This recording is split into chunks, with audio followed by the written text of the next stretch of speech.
I wanted to make this video. I think it's important because there ain't no one doing this shit. They ain't fucking doing it. They want to get on there and act all fucking happy and shit. But this healing journey ain't fucking happy. Fuck no, it ain't. Fucking lot of crying involved in shit. But men fucking cry. They don't understand that. And if you think men don't cry, that makes you a bitch. Like, it really does. Like, anything where you can't express yourself because you're scared of getting judged, that's a bitch. Quit fucking being a bitch. Fucking if you feel like crying, fucking cry. Crying is healing. You need to get that. You gotta understand that. And without this fucking release, you will never reach your highest potential. So get to crying, motherfucker. Get to crying. It's all good. It feels good, motherfucker.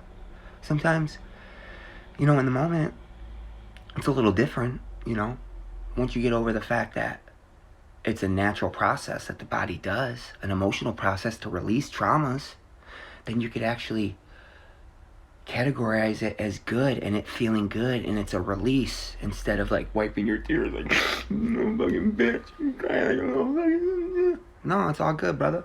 Be vulnerable. Fucking put yourself out there. Because when you step out there and you're fucking vulnerable and you put your shit on that fucking line, can't nobody say shit. Because you already told them. And like, bitch, I accept it. I don't give a fuck if you do or not. And that's all good. And just know, they don't accept it or they want to make you feel little or like a bitch. That's telling you that they ain't supposed to be there. That ain't your support system. Surround yourself with people who encourage you, who want you to do good things.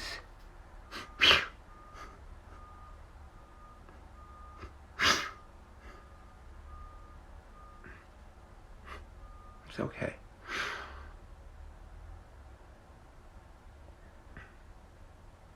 That's part of the process, Just get used to it. The more you do it, the faster this shit will take off. I'm telling you. But if you fucking sit there and choke that shit back and like hold it in, Spirit's like, oh, you ain't ready for this. And then they'll just fucking put you on standby.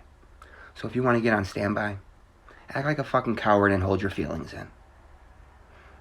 If you don't want to move forward and get to your best life, act like a bitch and hold your feelings in. If you don't want to be of service and just find your reason for being, hold them tears back like a little bitch. That's what that's going to get you. Something's trying to unfold within you. And if you could just get the fuck out the way and allow it, I guarantee you're going to like where it's going to take you. Guaranteed. Guaranteed. And if you want any of your fucking spiritual gifts to come through, you're going to have to learn to get out your way. And if you can't do something as small as just allowing yourself to fucking cry when the emotions arise, you need to fucking check that shit. Because it needs to be dealt with. There's no way around this. You ain't getting around it. So you might as well just surrender to it and accept it and be grateful for it. Because this is something to be grateful for, In the moment, we don't always feel that because it hurts and shit comes up. But in order for us to get it out of there, it has to come up. People don't understand that. I have people, that ask me, how do I heal things that I've been through in the past? And I share it with them. And they say, well, I can't, they'll talk about their meditations and how, as soon as the hurtful things come up, they'll stop their meditations. And it's like the worst thing you could do. Because then like you're fucking surfacing it and then you're fucking trapping it. So now it's just hanging there, just fucking lingering. And that's just gonna hang around in your aura until you go back and you face it like a man. Or fucking the goddess that you are. Like the fucking god that you are or the goddess that you are. Fuck you mean. And if you don't fucking consider yourself an aspect of God, you just haven't stepped in your true power. There is no fucking ego in that. They want you to believe that. Because they want you to go looking for something outside yourself. And never fucking find it. But the moment that you go within, the God within, that has all your answers, That's when you step into that power. That's when you transcend to your best fucking life. I'm telling you, it's that easy. It's just speaking your truths. Whatever you're feeling in here, let it out, you know? Even if it's gonna hurt someone's feelings. As long as you weren't trying to hurt their feelings and you were just trying to express yourself, tell them to fucking quit being so soft, you know? Quit being so soft. Find out what's in you that makes you so fucking, so weak and so soft that you want to crumble when a motherfucker just, you know, eases you out your comfort zone. You know?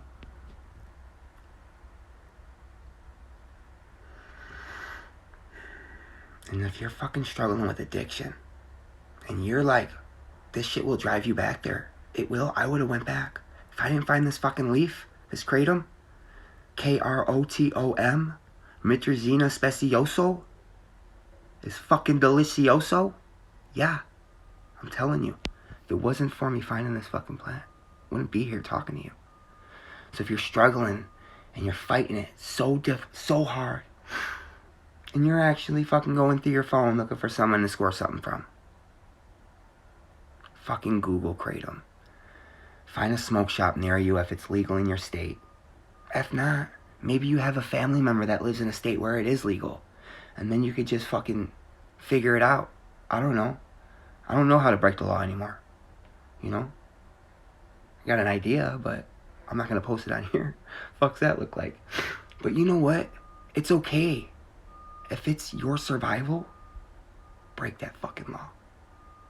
If it has to do with you becoming your best version, break that fucking law. If it has to do with you eating, break that fucking law. But if it's just material gain, and it's just to put something in your pocket so you could fucking show off on a girl, on however you want to refer to women, then you probably shouldn't be doing that. And I'll come back. But God knows this 3D realm, this earthy realm, it's pretty fucking difficult. He knows. You ain't gonna get away with no sin. You ain't fucking Jesus Christ. You ain't Jesus Christ. Who the fuck says he didn't sin? They say, but who's the fuck? We weren't there. If you want to put all your beliefs into a fucking book, that's fine. But I put mine in my inner wisdom. I got a book of wisdom right here that I can just go in whenever. It's going to tell me everything I need to know about myself, about my life, about why I'm here, where I came from, possibly how I'm leaving this motherfucker.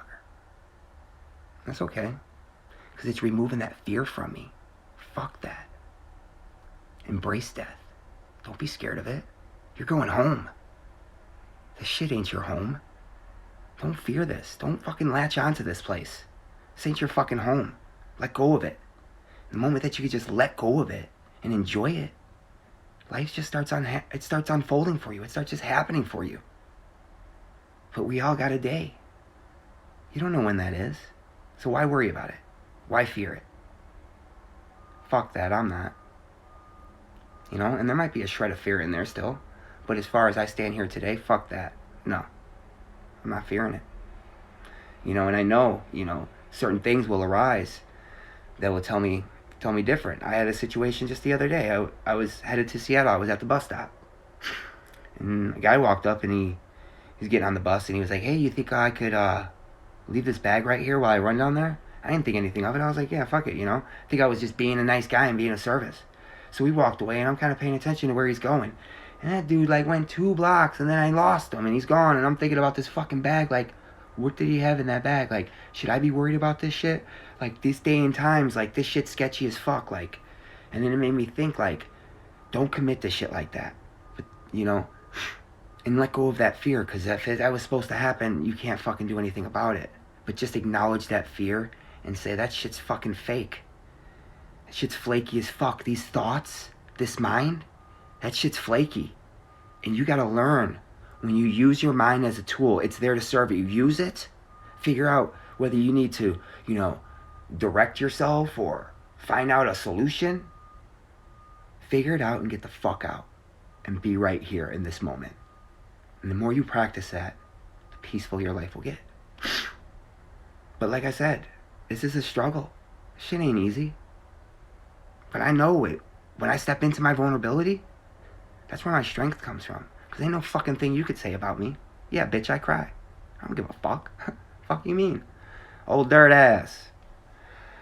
Doesn't matter. And the moment that you could fucking not give a fuck about other people's opinions, is when you reach your ultimate freedom. Have I reached that yet? Not 100%.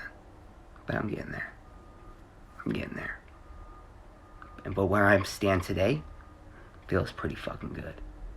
Because I know there's probably very few people that could shake my foundation, that could affect my state of being. And if they do, they ain't gonna know it. Just gonna say, oh, alright, I'm gonna address you later. Or I'm gonna fucking space myself. See, I need to use the bathroom, excuse me. I'm going to the bathroom, I'm sitting there, I'm like, what the fuck was that? What triggered that? And I'm gonna figure it out. Before I leave that bathroom, I'm gonna figure out what the fuck that triggered and why it triggered it and release it. So that shit don't have no power over me. Shit's a fucking illusion. That's a fucking bad belief. That's all you gotta do. That's the work.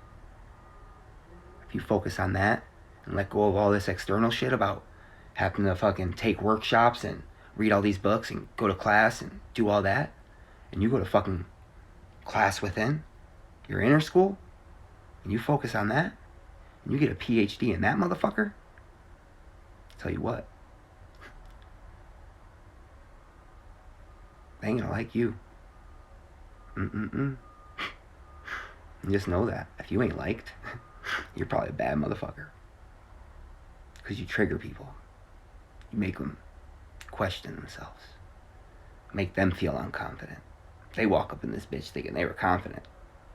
Step in your energy field and, oh, fucking get the old stank face. I seen it. But like I said, just remember, you can't be an ego when you're aware of ego. Know that. You can't be in your ego and be aware of being in your ego. It's a paradox.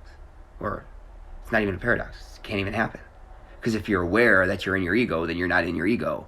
And it's your fucking higher self aware that you had a thought that gassed up your ego. And then that awareness right there checks your little fucking ego. And that's the work. So when you question yourself and say, oh, I'm in my ego, no, you're really not. You're just doing the work. And that's the work. See, and a lot of us have these processes. They're natural. They just unfolding. Because I'm speaking them and you're like, yeah, that happens. That happens to me. I know it happens to me. It happens to a lot of people. So just know it's a process. And just go with it. You know? It's like, you think you're doing something? Like, don't get me wrong. If you're doing the work, then yeah, you're fucking doing the work. But if you think that this is all you, that's your fucking ego. But either way, only you could do it. Only you could do it. And it's better off doing it alone till you figure it out. Definitely. I see people in their awakenings jumping in relationships. Have no fucking... Well, I take that back. There's no accident, so who the fuck am I? There's reason for it. So forgive me. But is there a better way? I feel like it, but maybe there isn't. Maybe that is the way. Maybe that's their best way. 9 times out of 10 it is. But you know, we're aware of these things. You know, and how I operate, obviously. I've been on this fucking path, this fucking life, my whole life, by myself. And any family member that said that they were there for me, besides my sister Lindsay, and were there through unconditional love, they're a fucking liar. Absolute liar. And I might take that aback, and I'll throw my mom in there as well. But anybody else They might think it was unconditional love, but they're not aware of that program that they're needy as fuck. And they just want you there because you give them that comfort of family. So really it's something that you're providing. It's not because I know this is your highest good, so you should be over here with me, not because of my needs, but because your needs, and this is what you need. That's unconditional love. So don't fucking sit there and pretend like you're practicing unconditional love. Because it's not. It's fucking codependency. It's neediness. That's all it is. You know? I have so many family members. Well, I don't use that fucking word anymore. I got relatives that pretend like they're fucking saints by doing these nice things for the family. And they're fucking miserable. And doing nice things and giving is supposed to feel good. So how does that make sense? How are you so giving, but you're fucking miserable? It's because you're giving for the wrong reason. You're not giving out of conditional love, and God knows that. You know that. You can't bullshit. You can bullshit everybody, even your fucking self. Can't bullshit that. Can't bullshit that. So it's time to be real. Say, do I want this person because something within me is missing? Or do I want this person because I know it's their highest good? And I think we could benefit from one another. Be of service to one another. And that's okay. That's beautiful. But become aware of your neediness. And when you say, I love this person, but then they push you out your comfort zone and they trigger you. And you're quick to tell them to fuck off and call them a bitch or a cunt or... That's not love. It's not love. You know? I've never been in a relationship where it was genuine love. No, it was just codependency and neediness. That's all it was. And that's okay. You know? In the 3D realm, that's okay, because, you know, provides a need. But to say that you could do that your whole life and it's going to lead to happiness, some bullshit. Some absolute bullshit. So just know. This is what the healing looks like. In the room, crying. Possibly listening to music, hitting your vape, you know, doing some yoga, eating some kratom, maybe, you know, doing some fucking writing, whatever it is. This is the healing, you know? And if you are compelled to constantly be fucking surrounding yourself by people and then wondering why you're fucking sucked dry, it's telling you, distance yourself. And once you do, the more you do that, faster this will unfold. And I'm living proof of that. Along with all the individuals that I communicate with. They see it. I don't need to speak it because it's seen. And that's how you should live your life. And I'm learning that. I love to preach. I like to jump on my soapbox and preach. But do I? Or is that just an aspect of me that's a needy bitch that feels like I need to do this because I need to fill a need, a hole, you know? So I gotta let that go and just be, and someone needs some advice, they'll find me. They always find you. And just be open. Just be open. Know that God's sending you that person. Be thankful. It's a blessing. It's guaranteed not only is that person coming to learn something from you, he's got something to teach as well. We think, you know, these people that, you know, really traumatized and they come for us for any type of help, whatever it is, even if it's just someone to listen to, that they ain't got nothing to show us. But really, they're just mirroring back an aspect of us that we need to identify and we need to see. We need to heal as well. And when we heal that within us, we heal it within them. I mean, that's the whole multi-dimensional the whole multi-dimensional universe we live in. You know? I'm not sure if you're familiar with the healing modality Ho'oponopono. It's a healing modality. I'll look into it. I mean, come on. We're in Hogwarts, bitch. Get your shit together.